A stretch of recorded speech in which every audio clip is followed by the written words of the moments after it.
Hey, salut, c'est Joe! Hey, aujourd'hui, on va apprendre à forger un couteau. J'ai pas du tout la prétention là, de vous apprendre la meilleure méthode parce que je suis loin d'être un forgeron professionnel. C'est la première fois que je vais essayer ça. Mais voilà comment moi et mon ami Antoine, on a fait ça. Donc, on va commencer sur des plaques de métal comme ça qui vont être l'objet final. Et là, on va les souder sur des grandes rods de métal pour pouvoir les manipuler et pouvoir les frapper avec les marteaux sur l'enclume. C'est bien ça, maître, Ouais, c'est ça. maître Antoine?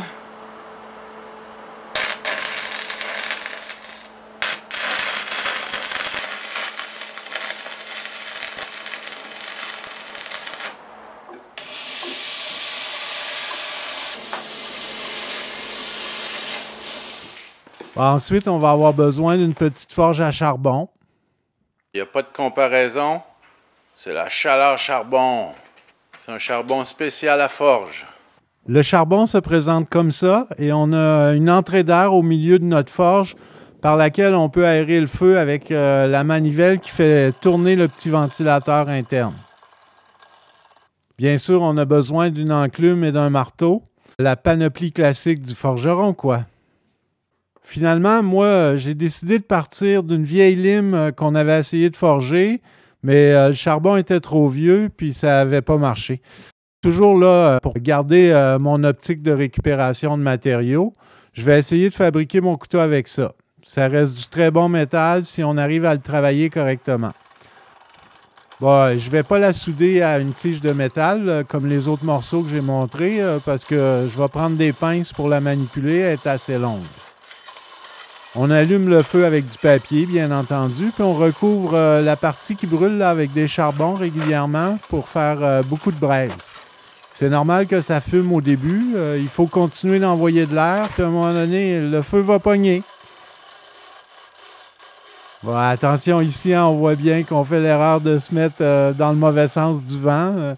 Donc, non seulement on a toute la fumée qui nous arrive dessus, mais en plus, c'est dangereux parce que vous pouvez le voir, la fumée va s'enflammer très vite. Donc, attention avec ça. On s'est rendu compte de notre erreur, puis on l'a tourné de suite. Bon, quand le feu est rendu vraiment chaud, là, genre chaud en tabarnak, vous pouvez mettre votre petit bout de métal dedans. Il va falloir le laisser là jusqu'à temps qu'il devienne incandescent, mais il ne faut pas le chauffer à blanc non plus. Sinon, ça fond et c'est plus solide. Ici, on a trop laissé chauffer, c'est pas bon. Alors, il faut bien surveiller votre pièce. Sortez-la avant qu'elle ne blanchisse. Oh putain, t'es en train de fondre. On a fondu une partie. Ouais. Ensuite, on peut aller à l'enclume, puis là, on commence à taper. C'est là la partie physique du travail. Envoie mon ami Antoine, on tape.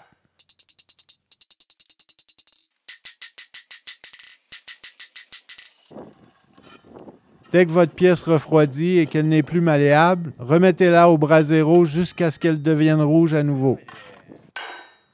Vous pouvez vous mettre à deux pour frapper la pièce si vous avez du mal tout seul. Un qui la tient et un qui la tape. Répétez l'opération des dizaines de fois. Bon, on répète cette opération-là énormément de fois. Et puis, plus qu'on va taper sur le morceau de métal, meilleur que ça va être parce que plus le couteau va être dur. Et puis, à un moment donné, on arrive à la taille et à l'épaisseur qu'on veut comme couteau. Donc, on va pouvoir passer à l'étape suivante. Il faut juste se souvenir de ne pas aller trop fin avec l'enclume et le marteau parce qu'on va encore perdre un peu d'épaisseur avec le lissage et le polissage. À la prochaine étape, on va travailler sur la disqueuse et la ponceuse à bande pour tracer un peu mieux le contour de notre couteau et commencer à lisser la surface pour faire disparaître les impuretés. C'est pour ça qu'il faut en garder un peu plus épais.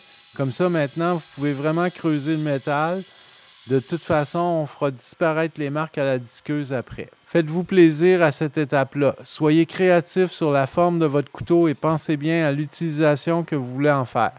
Il faut que la forme de votre couteau soit pensée pour la tâche à laquelle vous allez l'utiliser. Rappelez-vous aussi que pour le lissage et le polissage, plus vous serez perfectionniste dès le début du processus, plus le résultat sera luisant et professionnel. Alors, tout dépend de vous et de l'huile de coude que vous y mettez. Et là, on commence à être poli. Ça, c'est la shape du couteau. Antoine utilise une petite lime pour faire des décorations sur le dos de la lame, comme celle qu'il y a sur les laïeuls, par exemple. Encore une fois, vous pouvez laisser parler votre imagination. Il va aussi affûter le crochet qui va servir à la fenaison du sanglier.